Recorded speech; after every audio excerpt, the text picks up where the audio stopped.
Hello, hello, welcome back. Good to see you. Okay, we are entering the nitty-gritty part of this program. We are doing more and more exercise. I hope what you learned so far made you feel a little bit better, a little bit more confident about where you are in your current situation. And today we're going to talk about your patterns. Nothing wrong with having pattern. We all do. We all have this type of behavior we have been repeating since we were little one up to today. And today I will guide you in an exercise to number one, understand better your pattern, and number two, know how to manage your pattern better so it's working with you and not against you. Are you ready? Okay, so you're gonna take a piece of paper or a notebook and you will take it this way, horizontally. And I would like you to split the page into along a vertical line.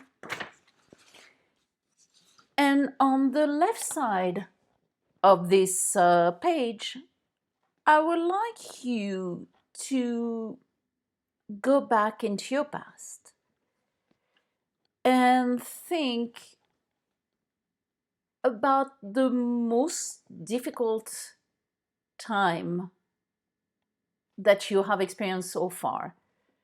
What I call your low point, or your fear point, or your start point. So let's, for making it simple, just call it your low point. And on the left side of the page, you will list all the low point of your life that you can remember, the most painful one, the one that really were hurtful. And you can usually, when I work with a client, I suggest they go decade by decade. So between the age of 0 to 10, 10 to 20, 20 to 30, 30 to 40, 40 to 50, etc., up to today. And I ask them to list 1 to 2 to 3 events that they will qualify as low point in their life during each decade. So what were your low point between the age of 0 and 10?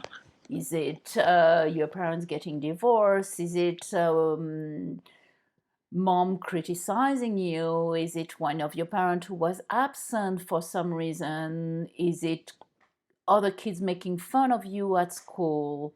Between the age of 10 to 20, is it problem in high school when others were bullying you, or is it your first heartbreak? And go on so forth, go on decade by decade until you reach today. Because this program is about relationship, try to focus on relationship problem, but sometimes you will see um, events that are the most where the most difficult for you are nothing related to relationship per se. They are actually linked to being put down or humiliated by someone, or whatever has been going and is jumping to your mind. Don't overthink it. Don't write an essay about every single point. Just write few words to remember what it is about. So just take the time to do that. If you need time, just pause this video and list all those low points. And I know it's difficult, I know it's not pleasant to do that, but I can assure you it will be very helpful as we continue the exercise. So take the time to pause, take as much time as you need to feel this left part of your paper, and go back to play when you are done. Okay, I hope it was not too hard to remember all those moments. And at this point, I would like you to close your eyes and visualize all those moments that you listed on the left side of your paper. All of them, one by one. Whether you were a 5-year old, 3-year old, or 50-year old, it doesn't matter. Just visualize them. Imagine yourself back into those moments. And just find a word or an image that will summarize how you felt in those moments. So take the time to really have this image or this word pop into your mind, like right now. For example, for me, the word was stuck. Whether it was going through my divorce or when I was younger, um, going into a new school and having people judging me because I was a new kid on the block, oh, whatever it was, the word that came to my mind as I visualized those moments is stuck and powerless and like really sitting on the floor, hiding myself and crouching because I didn't know where to go from that and how to move on from that. For some of my clients, the word they came up with was fear. Some of them was dead. Some of them was experience memory of being in prison, powerless, whatever the word is. Take the time to find your word or your image that summarize how you felt in those low points. And same thing, if you need to pause, just do that.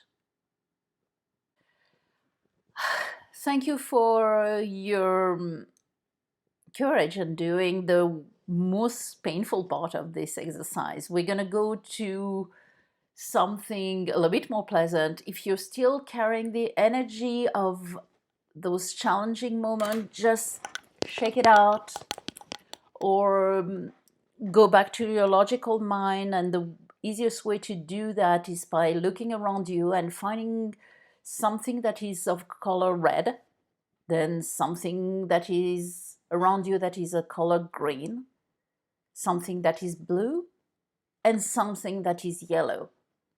Just by doing that, you are exercising your logical brain and it takes you away from the emotional part of this exercise. So it's better to do that before we go to the second part. Now, you're going to take your piece of paper and on the left side you have all those low points. We're going to do exactly on the right side the same exercise, but with your high moment, the high point of your life. I can assure you it will be way more pleasant. So between 0 and 10, 10 to 20, 20 to 30, 30 to 40, 40 to 50, to today, whatever age you are, same thing. You're going to list one or two events by decade or more that were your high points. It can be when your dad congratulated you for something that you did well. It can be going on vacation with your cousin. It can be succeeding in a project or graduating from school or falling in love for the first time or having your kid, whatever it is. And same thing, take the time to pause this video and to find again your high point. And let's play again once you are done listing those moments. And know that you have all those high points. We're going to continue with the second part of the exercise like earlier. You're going to close your eyes and tap into your inner wisdom. Really listen to your body, listen to your emotional self, and visualize all those high points or those joyful moments, and find again a word or an image that summarize how you felt in those moments. Is it loved? Is it joyful? For me, was the word that came to my mind was unstoppable. Actually, uh, one of my highest points was after my divorce when I reinvented myself.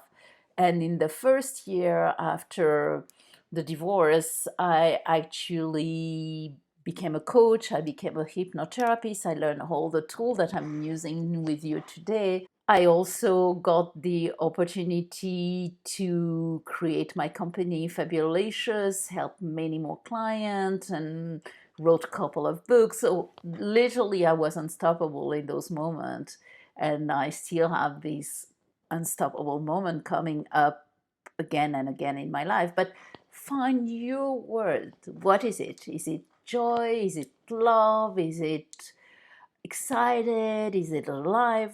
What is your word that summarize how you feel in the high? You found it? Great. So now you can continue in your same page where you wrote about those events, or you can take the page in your notebook, the one that is in chapter about identifying your pattern. And you will see, actually, you have exactly what I described: the low point, the high point, the feeling stuck, unstoppable, or whatever your word is. I would like you to write it down. On the low side, you're going to write the word or the image that you found for your low point. On the high side, you will put the word or the image you find for your high point. Done it? Good. So now I want you to look at those different parts underneath, the low and the high, the stuck and the unstoppable. And just imagine yourself back into those moments of feeling at your low point, at stuck. What was the pain of that? By this question, I'm asking you, what do you do? How do you behave when you feel stuck? For example, when I feel stuck, I tend to isolate myself. When I feel stuck, I tend to cry. I tend to get mad at myself. I judge myself. What are the behavior or the way you express your low point? Same thing. You're gonna pause the video, take the time to feel this part of your pattern, and once you're done, start again. Welcome back. So now you're gonna go and we're gonna feel this part, which is what is the gain? What is pleasant about being at your high point? What do you do when you're joyful? What do you do when you're unstoppable? What do you do when you are loved?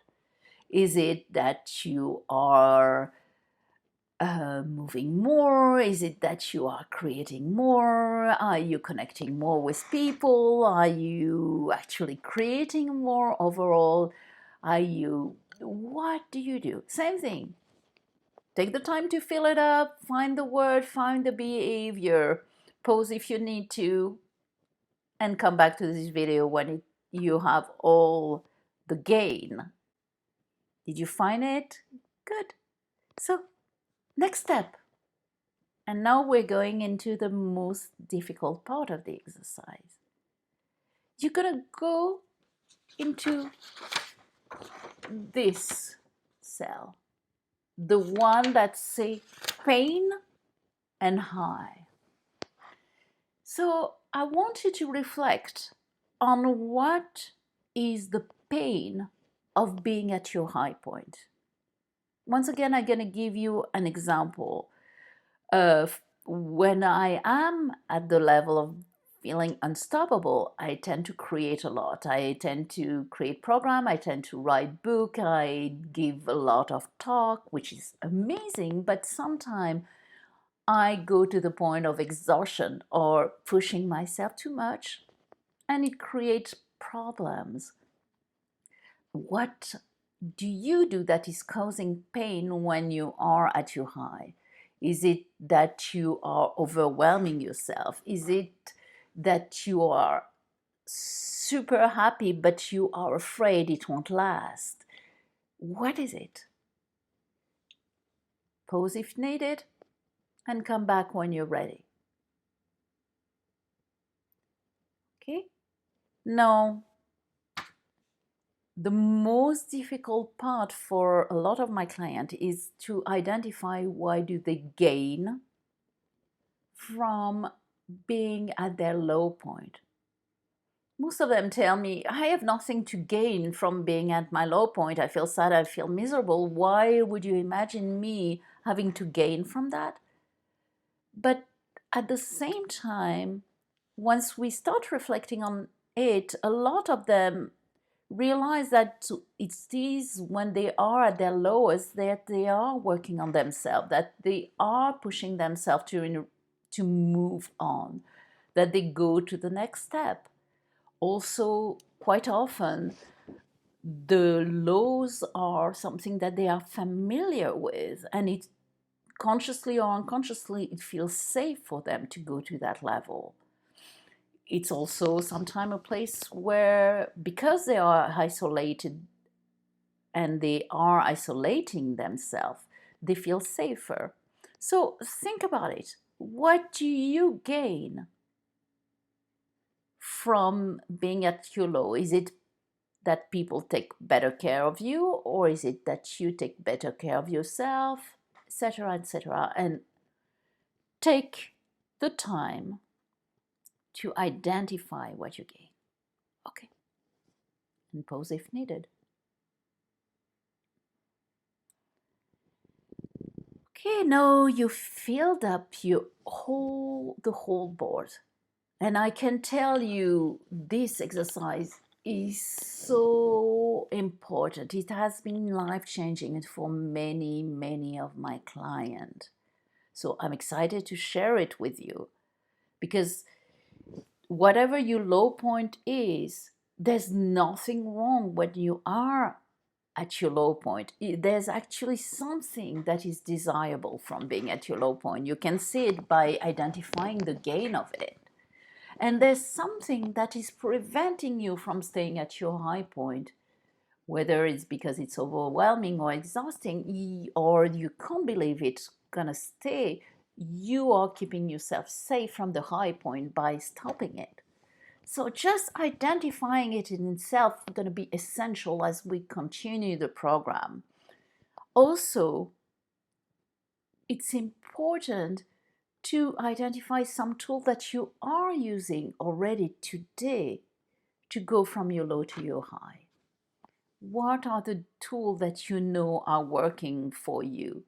When you are feeling stuck, when you are feeling sad, disappointed, scared, what is helping you? Is it meeting some friends?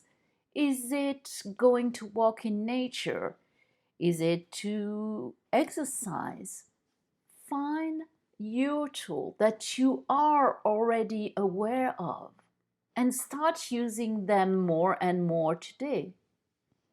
That way you will have already few things that you can do that will help you to go from the low to the high. And I will give you so many more tools as we are moving forward in this journey.